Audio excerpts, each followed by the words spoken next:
The Edge by Roland Smith, Chapter 3, Planked. Before Rolf came along, Mom and I were together 24/7 because Josh was gone 24/7. It had been a long time since we'd gone anywhere together, just us. She was sitting across the aisle from me in one of Plank's private jets, sound asleep with an open book about Afghanistan in her lap. Rolf had been pretty good about the whole thing, considering the twins let him know about it the second he walked through the door from work with, "Pete has to write in First People Presents. He and Mommy are going to Afghanistan and on a little vacation, just them. But they'll be back in 10 days. We ordered Chinese food for dinner. I'm not eating the egg food young. Yuck." Rolf understood egg food young was egg foo young. After can stand? That's right, we looked at a map. It's right next to Pakistan. Reading and diction were not the P's strong suit. It took Rolf a few seconds to translate twin talk into English, and when it dawned on him what they meant, I could see by his expression that he thought he had it wrong. He looked at Mom. "Afghanistan?" Mom nodded. "Tomorrow?" Another nod. Rolf poured himself a drink and sat down. "Tell me about it."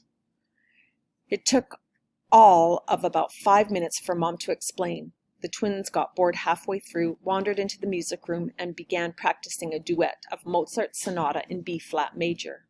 I said nothing. Mom's explanation was succinct and to the point. After she finished, even I thought the idea of flying to war-torn Afghanistan in the morning to climb a mountain for a Christmas television special made perfect sense. Rolf took a gulp of his drink, then a second gulp, before responding. "Of course, you both know that Sebastian Planck, like many geniuses, is nuts. You've met him? Twice. He's a little hard to follow when you're talking to him because he talks faster than any other human being on Earth, and most of what he says has nothing to do with what he's supposed to be talking to you about. But that's okay, because he always shows up with 4 personal assistants. When Planck leaves a meeting, no more than 10 minutes after he arrives, 2 PAs stay behind for a couple of hours and interpret what he just said. In our firm, we call it getting planked. Other firms call it a planking." "So you don't trust him," Mom said. "On the contrary, Sebastian Planck, as odd as he is face to face, is completely reliable. If he says something's going to happen, it happens, or it has already happened." Rolf looked at me. "This might be my fault. I may have let the cat out of the bag." "How so?" "Planck was in the office a couple weeks ago. He asked about the family. I told him about the twins, the bookstore, and—" he took a breath, "your Everest climb. I told him you stopped just short of the summit to let a friend get the glory." Mom frowned. "I'm really sorry, Peek," Rolf said. "It was out before I knew it. I didn't think Planck was even paying attention. I thought he was just being polite."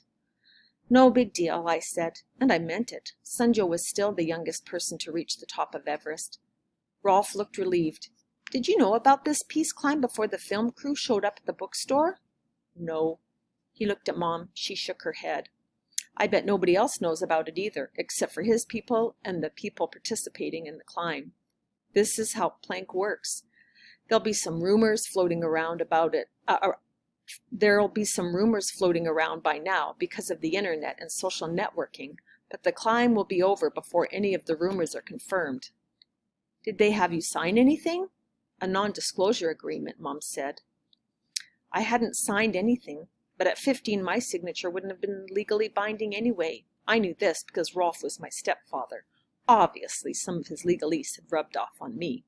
"There you go," Rolf continued. "You just got a planking. It seemed like a last-minute deal to you, but it wasn't. I'll bet you that almost every climber and participant was contacted within a 2-hour window. The only odd thing, in Peek's case, is that they sent the film crew to enlist him. But there was a reason for it. Of that you can be sure. I told him about the film crew's deal being dependent on me agreeing to climb." "What did I just tell you?" Rolf said. "I guarantee there was a backup plan to your saying no, probably a plan C and D as well. One of the backup plans, no doubt, was to call me or someone in our firm and enlist us to get you to climb." "Do you want us to pass?" Mom asked. "It's not too late. We don't have to go." Rolf laughed. It might be fun to see what Plank's next move would be if you did change your mind, but no, I don't want you or Peek to pass up this opportunity. He set his drink down and took Mom's hand. To be honest, I've been waiting for you two to go climbing together for years. I didn't think it would take this long, and I certainly didn't think it would be in Afghanistan, but the day has finally arrived. I'm not climbing, Mom said. I'm just a technical advisor. Mom had not climbed since she smashed her leg in a fall years before. She still walked with a slight limp, very slight, from time to time. Rolf smiled. Oh, I suspect you'll be doing some climbing. I'm happy you're going. I'd be worried about Peek if you weren't. The intercom buzzed. The piano stopped. The twins ran to the front door, shouting, Egg Foo Young!